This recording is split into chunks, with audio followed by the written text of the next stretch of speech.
1.1 System Fundamentals. When should a new system be planned? You need to consider the current system's limitations, consider the goals and the objectives of the company, perform a cost-benefit analysis to see whether it's worth switching to a new system, and consider the user security and safety. Why is change management needed? Change management is a form of a structured plan um, that provides a method of switching from an old legacy system to a new system. It's needed because it allows the changeover to be smooth and with minimal issues and minimal problems. Here we can see the SME Strategy Group's guide to successful change management, a four-step guide. The steps are preparing for the change, analyzing and addressing gaps and needs, selecting a process to manage change, and then developing a change management plan.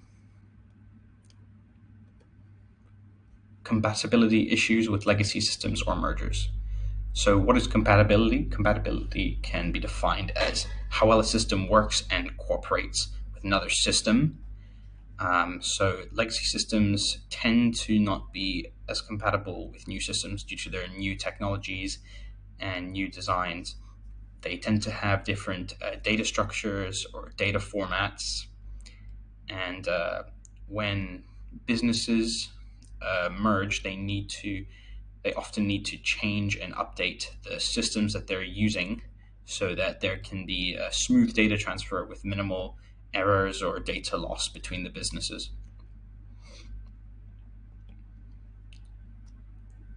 Comparison between on-premises versus remotely hosted system implementation. So some advantages when it's on the client's hardware is that there's access to the system at any time, less security risk, and sensitive data is private, but it's more expensive and it takes up more electricity and storage space and computing power. Whereas a remotely hosted system doesn't really run into any of those problems as it's being done on servers and not on premises. Here we can see a diagram of a few different software plans, cloud computing plans. We can see software as a service, platform as a service, infrastructure as a service, and on-premises, where software as a service is where the cloud company manages all of the applications, data runtime, and you basically just get sent the data.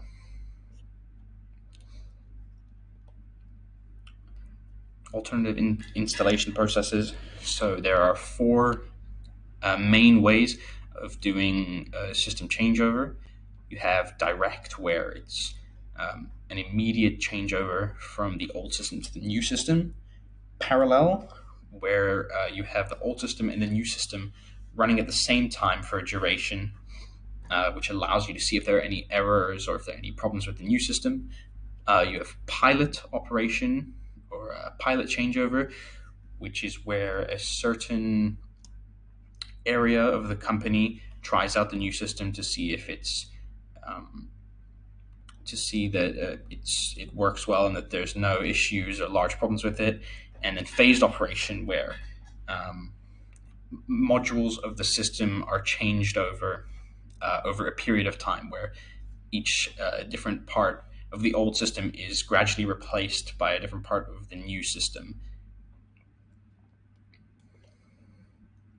What are some problems with data migration? So data migration can cause a couple different issues, such as data loss, data corruption. It can cause downtime and disruptions in server usage. It can cause compatibility issues with different data formats from legacy systems. There are security concerns and performance degradation, as increased data load can slow the system down. Types of testing. So there are two main types of testing. You have white box testing and Black box testing.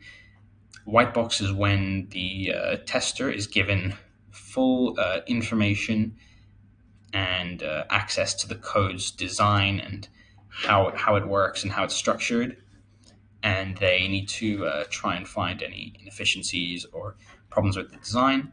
Black box testing is where the tester gets no information or little information about the system and has to try and cause errors or try and find any problems in the system. So unit testing is when you validate individual parts of a system or individual modules of a system to ensure that they work correctly. Parallel testing is when you um, run the legacy system and the new system concurrently, and you compare the results. If you're putting the same value into both systems, but you're getting different results, then there's probably an error in one of them, usually the new system.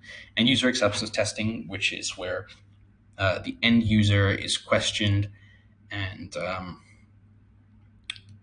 questioned to see whether the whether the new system is to their liking and whether it performs and meets the needs and requirements that they have set. And it can be done in numerous ways, such as forums or surveys.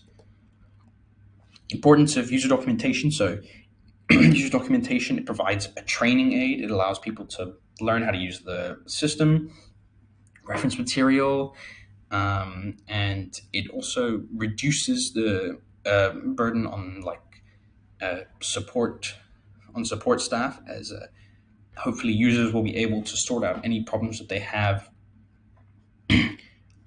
by themselves and will not have to call any support lines. It also allows continuous improvement, as it allows you to see what you've changed since the last version,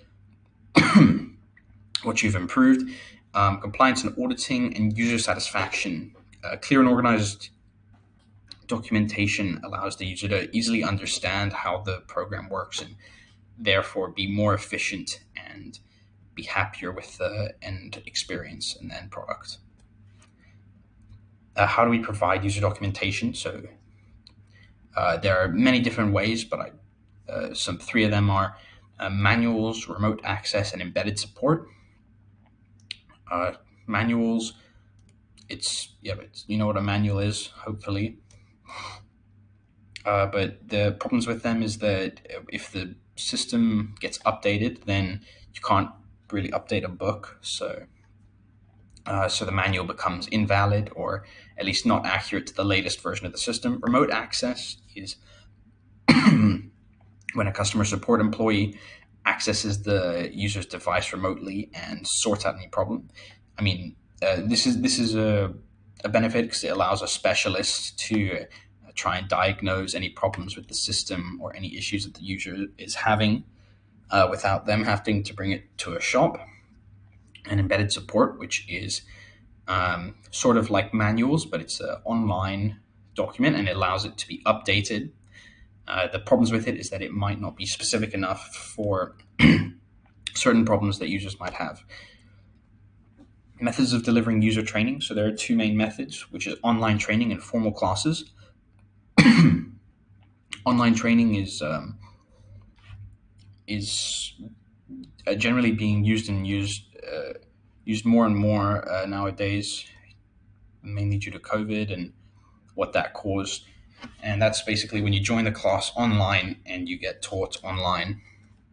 So, in comparison to formal classes, you can do it anywhere, whereas formal classes have to be in a certain area, like at a school or university.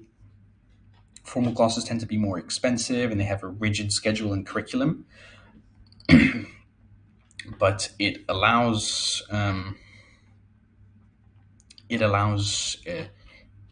the users to know that they have learnt everything they need to know about the system and its implementation. Causes of data loss. So a couple different causes. So we have human error, hardware failures, malware and cyber attacks, and natural disasters. Natural disasters are unlikely, but